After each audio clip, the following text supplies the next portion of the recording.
Welcome to Steel Nation, everybody. I'm your host, Brian, and that game was so bad. I have no script for this video. That's how bad that game was. I've only got a couple bullet points that I wrote down 5 minutes ago while thinking about this.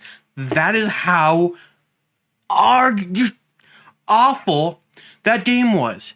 It was so unbelievably bad that I cannot think straight. Here we go, Steelers, here we go. Pittsburgh's gone to Super Bowl, here we go. As I said, welcome to Steel Nation. If you don't know what this channel is about, we are a Pittsburgh Steelers fan channel, and good lord, what a way to start off the season. 30-7 loss to the 49ers. What happened out there, guys? Like, please, can somebody tell me what the crap happened? I was watching the game live, and the whole time I'm like, I'd rather be doing anything else. We are that bad. It was insane how bad we were. And we're going to talk about it, because I have stuff to talk about, and I'm just gonna rant at this point. Like, as I said, I got no script. I just want to rant. So first things first, Kenny Pickett, what were you doing, man? That was the worst performance I think I've ever seen you do. You looked uncomfortable in the pocket. You couldn't hit a receiver to save your life. You were constantly overthrowing them. Oh, also, you weren't looking. Like, Najee Harris on several plays was wide open down the middle. Pickett's eyes did not stay off of Deontay Johnson in the side, even after he dropped the ball 3 times. 3 times. Allen Robinson had more receptions than Deontay Johnson did. Heck, George Pickens lost the ball a couple times, and he still had more receptions than Deontay Johnson did. Calvin Austin III got a reception. Allen Robinson got some receptions. Deontay Johnson, I think, might have caught 2. And, I mean, to be fair, when he did catch the ball, he was good at getting it down the field. But we had, I think the stat was like 2 or 3 first downs the entire game. Normally, that's in the double digits. Normally, that's like 20. Normally, you get like 4 or 5 per drive, and you get 2 or 3 drives per quarter, depending on how good your defense is stopping the other team. We might have gotten 3. That is how bad we were at converting on third down. We were so bad, the Cardinals scored more points than we did. Heck, let's talk about that right now. The Cardinals had the best defense that I saw of the entire league. Like, in my fantasy leagues, I had the Pittsburgh Steelers defense. They scored, for me, 3 whole points. Just as many points as Joe Burrow scored for me, which is another thing that I want to talk about, because holy crap were the Bengals awful today. But the Cardinals scored 20 fantasy points. And that's not the only team that surprised me. The Minnesota Vikings lost to the Baker Mayfield-led Tampa Bay Buccaneers. The Bengals lost to the Deshaun Watson-led Cleveland Browns. Of course, we lost to the Brock Purdy-led 49ers, which I should have put Purdy in at quarterback for this game. I didn't, because Burrow was supposed to score like 20 fantasy points, and Purdy was supposed to score like 11. So I left Purdy on the bench. I left Kirk Cousins on the bench, and I put Joe Burrow on the field, and he scored me 3 points. I mean, it's better than Chris Boswell scoring me a measly 1. This defense, our defense looked terrible. I'm talking the defensive line, the secondary, the linebackers, all of them. The only person that looked remotely competent on that field was TJ Watt. He got 3 sacks this game, and he just looked like he knew what he was doing. Okay? Minka Fitzpatrick was just a no-show the entire game. Not because he wasn't on the field, but because his name literally never came up in the broadcast. He was that inconsequential to the defense. The secondary looked like they were drunk, just stumbling around the backfield, not knowing where they were going, where any of the receivers were. The receivers were never covered. Christian McCaffrey, as long as he broke through the offensive line, was rushing for 65, 70 yards per carry. I mean, sure, our line was good enough to stuff McCaffrey most times on the field, getting him negative yardage or like 2 yards. But when he broke away, he broke away. The secondary was just a non-factor. Now, the defensive line, I understand why they weren't doing so hot. We lost Cameron Hayward very early on in the game. He was out with a groin injury. He tried to play it down, couldn't do it, so he was out the rest of the game. But Alex Highsmith, didn't hear his name once. TJ Watt, he was looking good. He looked competent. The rest of that defensive line, though, speaking of lines, the offensive line as well, looked like Swiss cheese. Kenny Pickett did not look comfortable in the pocket because there were constantly defenders on the right, on the left, constantly coming at him, attacking him, because the line could not hold them. The line could barely open up the running game. We could barely run the ball. Jaylen Warren could not get the big plays that he is known for getting because he couldn't get past the line of scrimmage. Najee Harris just kept getting stuffed in the backfield. I was afraid that he was going to get his head torn off at one point. There were some good moments in this. Okay? One good thing is we weren't the only team that everyone thinks is going to be good who got completely destroyed. Don't forget, Thursday night, the Lions completely embarrassed Patrick Mahomes and the Chiefs. The reigning Super Bowl champions, brought down by Detroit, Michigan, of all places. The Bengals got completely steamrolled by the Browns, and they just paid Joe Burrow. He is currently making the most money of any starting quarterback in the league, and he got completely destroyed by Groper Cleveland over there. The Ravens struggled against Houston Texans, so at least we weren't the only team that had trouble doing anything with the ball. Lamar Jackson, he looked decent. He looked better than any of the other quarterbacks in the AFC except for Groper Cleveland. The Broncos lost to the Raiders. The Giants, the New Jersey Giants, because I am not giving them the respect of calling them the New York Giants because of last night's game. They lost 40-0 against Dak Prescott and the Cowboys. They are the New Jersey Giants, and they will be that until they earn the name of New York back. Because that was embarrassing. Daniel Jones looked lost that entire game. This whole weekend was weird. This whole weekend, but it's the first Sunday of the season. It's the first game for all of these guys of the regular season.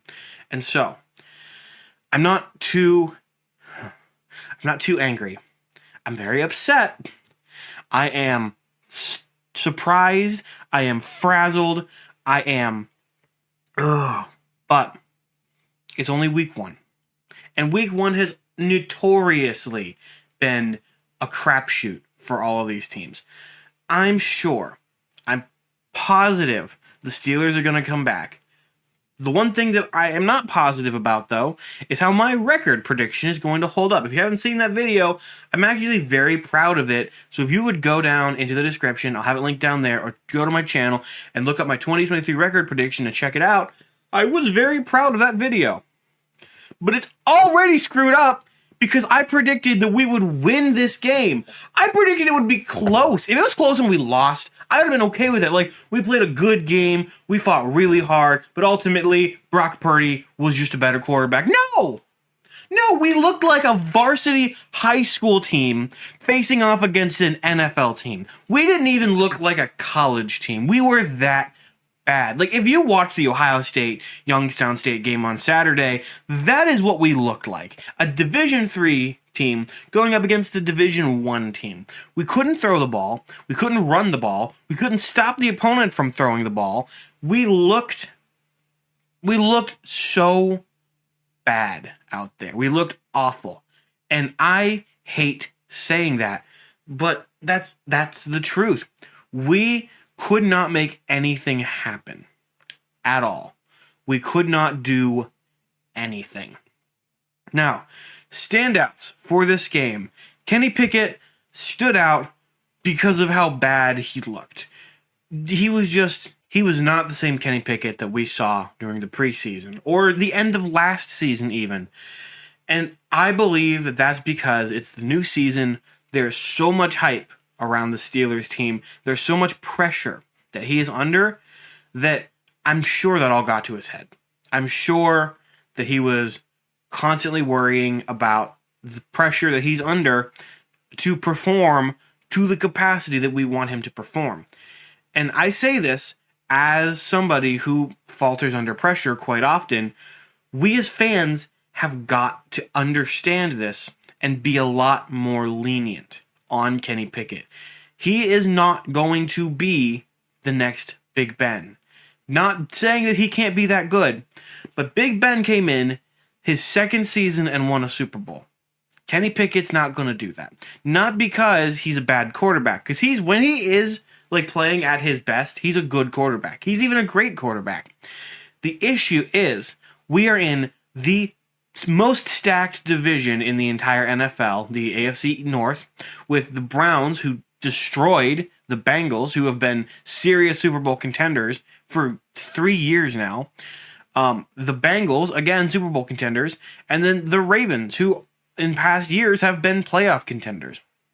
And not to mention, we play in the most stacked conference with Buffalo, Kansas City, with the New York Jets Packers, or the new Jets Packers.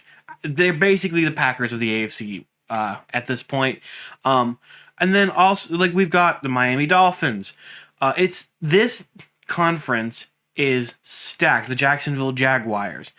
And we just need to realize that Kenny Pickett is not going to come out of this season with a Super Bowl ring. I mean, it'd be nice. It'd be nice to be able to upgrade my terrible towel that I just got to have a 7th Super Bowl ring on it. It would be nice to be able to upgrade my intro music to have the mention of a 7th Super Bowl in it, which, if you haven't listened to it, it's the Steelers fight song. It is incredible. I have the link to it down in the description.